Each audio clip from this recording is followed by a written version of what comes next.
Hello and welcome back to my channel. I'm Sarah Edens and I'm so happy you chose to join me today. We're talking about a book that's been really influential as I have been studying wealth mindset. In fact, I would say it's been up in the top 10 books that I have read in terms of really a practical approach to improving your mindset around money. And let's see if you guessed it from the thumbnail, but it is Happy Money by Ken Honda. Now, first of all, who doesn't love this cover? I just absolutely love like the little smiley face and the bright yellow. It is just like such a great book. And it's also not very long. So if you're not a big reader and you just want something that you can just pick up and flip through, this is for you.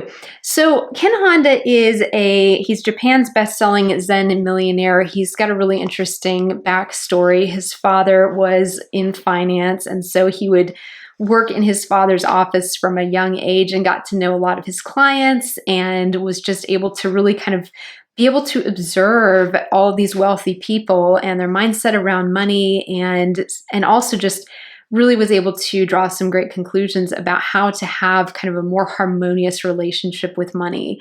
And so I wanted to share this book with you because if it's been out for a couple of years now. I ran across it, I think in 2019 or so, but I can't recommend it highly enough. And I think you will really, really enjoy it. But I wanted to just kind of give you a snapshot of the things that I thought were most helpful takeaways if you don't have time to read the whole thing. But I would highly encourage you to pick up a copy. I'll link to it in the description. The first thing that I really liked about this book is that he describes money as energy. And so it's a very different way of looking at money. He even talks about the money in your wallet. Is it smiling or is it sad in terms of your relationship that you have to it? So I really, really liked that. And also just that energy of money flowing into our lives in the form of our paychecks, flowing out of our lives in terms of the money that we spend. And he said, you can really have a lot of control over your attitude towards money and your attitude towards your paycheck, your attitude towards your bills. If you're approaching them with an attitude of optimism and gratitude, or if you're just feeling really pessimistic about your financial situation. So he had a really good quote in here. He said, "Let me state this plainly. It is not how much you make or have that makes you have happy money or unhappy money," where he talks about, the smiling money or the sad money. "It is the energy with which your money is given and received that determines your flow. Most people, whether they realize it or not, are already in a deeply committed." I love this. I'm not laughing because it's like that funny, but it is kind of funny. "Most people, whether they realize it or not, are already in a deeply committed, unhappy relationship with their money." And I think, this is so true, isn't it? Because money is something that very much we're not really taught what to do with it in school or as we're growing up. And so you hit adulthood and you're just winging it over something that is so easy to make big mistakes with, whether you take out big debt over things that wasn't a good idea to get into big debt over, or you buy too much house, or you buy too much car, or maybe you spend a lot of money and take out a lot of student loans to train into a particular career field that then is pretty much unemployable, or nobody's really hiring, or it's poorly paid, but it cost you a lot of money to get the training to get to that point. I know that was my experience, unfortunately, with being in the liberal arts. So it's just something where a lot of us, by the time we spend a few years or a few decades in our adult life, we've been burned enough by our financial mistakes that we're like, oh my gosh, like I just hate money. I don't even want to think about money. I'm stressed about it all the time. It's something that many people fight a lot about, unfortunately, with their spouse and with their partner. Because when you're in a relationship, then you're trying to figure out, well, how do we manage the money for the family and who makes the decisions about the money? So then instead of one stressed person, you have two stressed people and then probably some stressed children. And so it can just be something that can really drag you down if you have that, like he said, a deeply committed, unhappy relationship with your money. And so I think that's where picking up a copy of his book and just giving it a read is going to really help you if money causes you a lot of stress or a lot of anxiety, because he just has a beautiful approach to it. I think he's got a course too. If I can find it, I'll link to it in the description if he's still offering this, but I want to say Ken's got a course that he offers as well. But his book is just great. You can get so much from the book as well. The second thing that I really like about this book is the concept of something he calls Arigato, your money. So one of Ken Honda's central ideas is to say Arigato, which I don't know if I'm pronouncing that in Japanese correctly, or thank you to your money when it comes in and also when it goes out. This is something that I've also seen Rhonda Byrne talk about a lot in the Secret series. And it is a really, really good exercise because it actually sounds silly to be like, thank you, paycheck, for coming, when you've worked hard and you're like, well, of course I'm getting paid. But just like not taking things for granted can actually start to really change your mindset a lot and help you out that way. And then also having gratitude for money when it's going back out. And in particular, when you're paying bills, this is something Rhonda Byrne talks about as well in the Secret series. But it was something that was a real game changer for me because she said, look, when you get a bill, don't be like, oh my gosh, the heating bill. Did we really have to pay this? This is so expensive. Look how much it went up from last month, and just this negative, talk in your mind. But be able to say, wow, I'm so thankful that we have heat. I'm so thankful we have money for heat, to have the heater on this winter.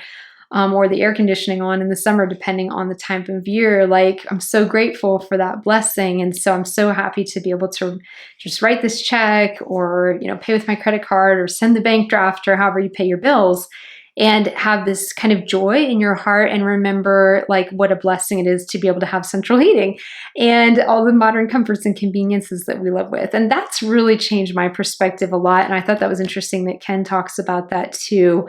So much of life, but particularly when it comes to money, is really dictated by what's right here in our minds and our perspective. And fortunately, you have complete control over the perspective that you choose to take towards your money. So you can be in a bad financial situation, but right now you can start implementing some of Ken Honda's ideas and start to change your perspective and your attitudes around your situation, around your money, and start to experience more peace and joy in even a bad situation. And so I think that that's the beautiful thing about mindset work is you can change the way you feel about things.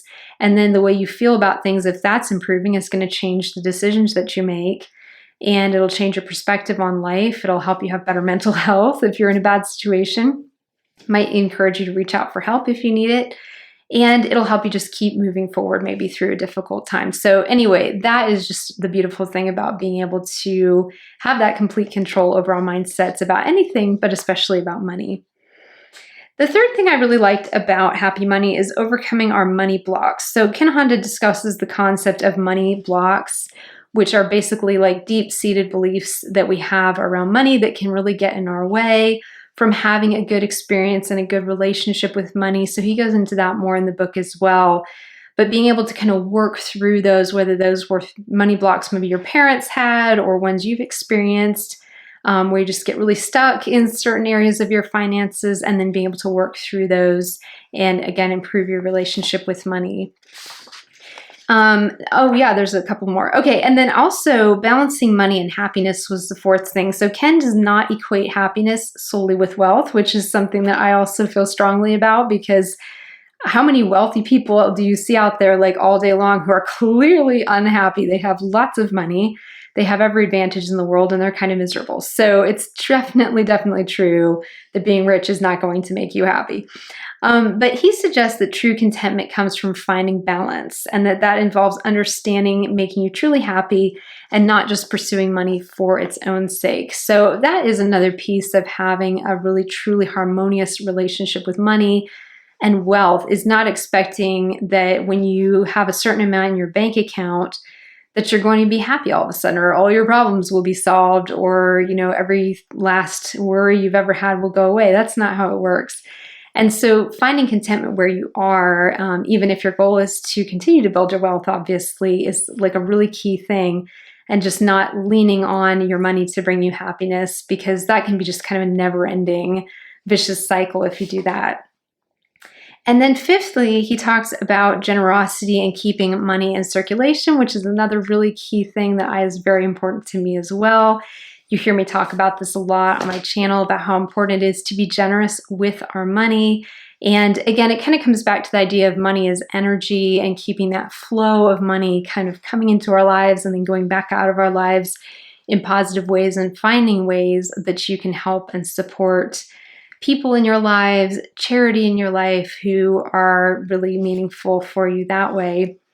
And he had a quote that I really liked that I wanted to close with. And he concludes, in terms of your personal money, you have the power to choose how you relate to it, which we talked about. I think that's so kind of the core of what's so helpful about his book, is kind of maybe helping you move from a place where you feel really out of control about your money to where you feel in control, not because anything changed externally in your life, but because something changed internally in your mindset and your perspective.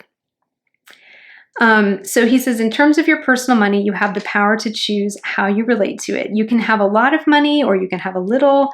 You can have a happy flow or an unhappy flow. You can make the people around you happy with your money, or use money to make people feel miserable. I mean, how many people do you know who have lots of money and they just unfortunately use it to control people in their lives?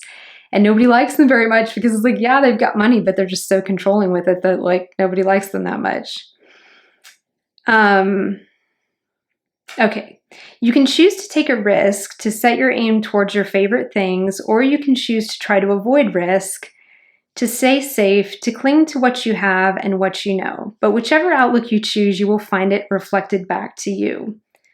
Therefore, it's up to you, and your choices will affect not only your future, but the future of your family and that of the people around you as well.